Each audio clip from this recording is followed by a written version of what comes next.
The fact that anybody thinks we're not going to be a top caliber team with the talent we have, especially based off the last 244 games, is completely out of pocket. That was insane. What a series. Props to the Guerrillas. You're going to Sunday, boys. Let's talk about the LA Guerrillas in 2020 for our inaugural CDL season. They were one of the final rosters to really bring a team together. You had Aches, you had Aqua, Decimate, Saints, Lacefield. There were some players on this team that absolutely could compete at the highest level. You think a title with Aches as the leader would find some success. Unfortunately for Guerrillas, it was a brutal year kind of from the get-go. A team that never clicked, a team that never really found its true form.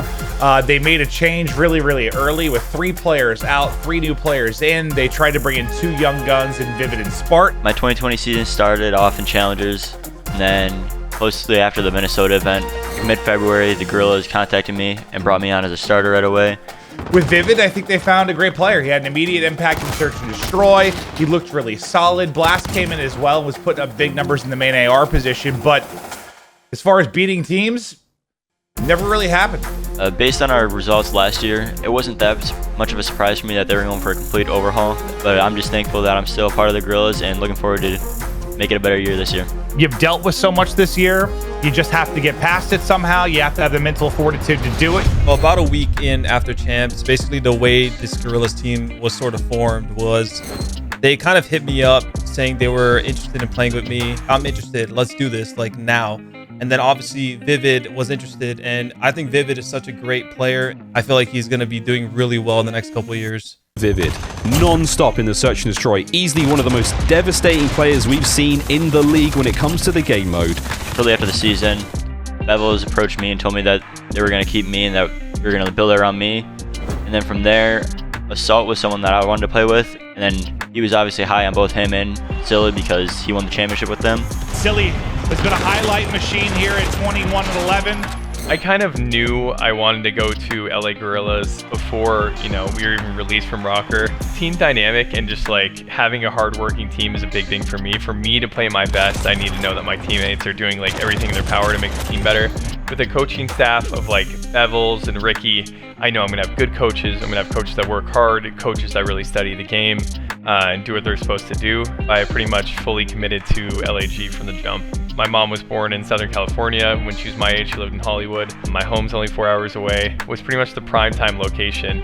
2 rings for Apathy, and welcome to the club, Silly and Assault, as evil geniuses, as an organization, get that first World Championship. I'm extremely, and I mean extremely, excited to be teaming with the old, basically EG roster from World War II. And obviously we won champs, the biggest tournament of the year, and we did it when no one expected us to do it.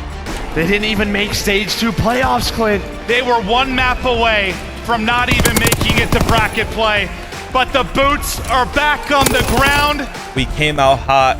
We put in so much effort, so much work. The work ethic was absurd, and they grinded every day. I grinded every day, and it was a big reason why we were able to win the whole thing. Being with Apathy and Assault again on LAG is honestly exactly what I wanted. I try to move around with Adam as a duo. He may get a lot of heat sometimes. He may get a lot of flack because we have had like some dry spells on teams, but I know how talented Adam is. I know that Adam is very hardworking, and that's what matters most to me. Something I really love about teaming with Silly is that he's very underrated, and he's actually a really good slayer. Having someone who can slay is pretty much a must because you don't want to have everyone like OBJ oriented. And obviously his communication is really good as well, and he's actually a really good S&D player. And you got to have a good S&D player on a team. Regardless of how the last 2 years went for anybody, we're still the current 4v4 champions. So the first event we go to, we're the defending champs, and we're going to try and keep the streak going in 4v4. Yeah, I'm very excited to team with former world champions. They have the mentality and like they know what it takes to win, so I'm excited for that. There's the trophy. There's the win.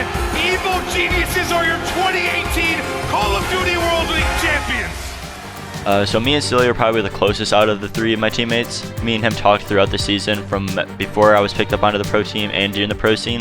I feel like getting Vivid in sync with us is going to be really easy. We're all pretty level-headed. We take criticism well. We go really in-depth with issues and things like that. I feel like just even being around players like us is going to be extremely refreshing, and we'll have them on the same page in no time. Going into this LAG team and obviously teaming with someone like Vivid, who is new to the scene, I am definitely trying to take sort of like a mentor road.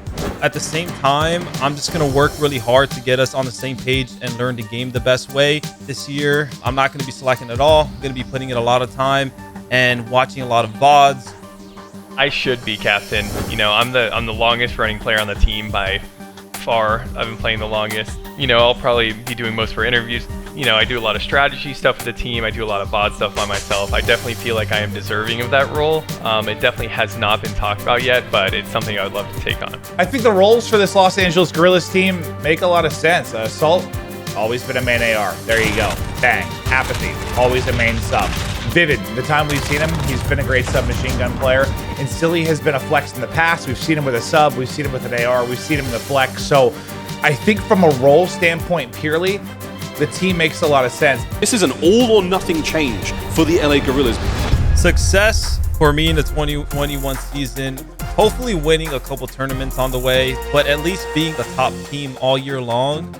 To be satisfied this year, it had to be winning multiple home series and then bringing home the big one too. I feel like my team is going to stack really well in the 2021 season. I think a lot of people are considering us underrated or maybe not as good as some of these teams. I'm going to add my own little take on this just because of a couple things I've seen on Reddit and things like that. Recency bias is a very, very real thing in Call of Duty. And the fact that anybody thinks we're not going to be a top caliber team with the talent we have, especially based off the last 244 games, is completely out of pocket. I think we can stack up against pretty much any team, and our hard work is going to take over the talent. And that's a promise. Fellow Guerrilla fans of 2021, we're going to work very hard to make this year different than the last. Myself and the former world champs, I like where we sit as a team, and we're going to make it different. I know it's a tough year for you guys. Starting at the bottom, it's only up from here. You know, I'm born and raised on the West Coast represent. We're going to make this team better for you guys. We're going to have a better start, a better finish for you guys, and really looking forward to representing you guys this year.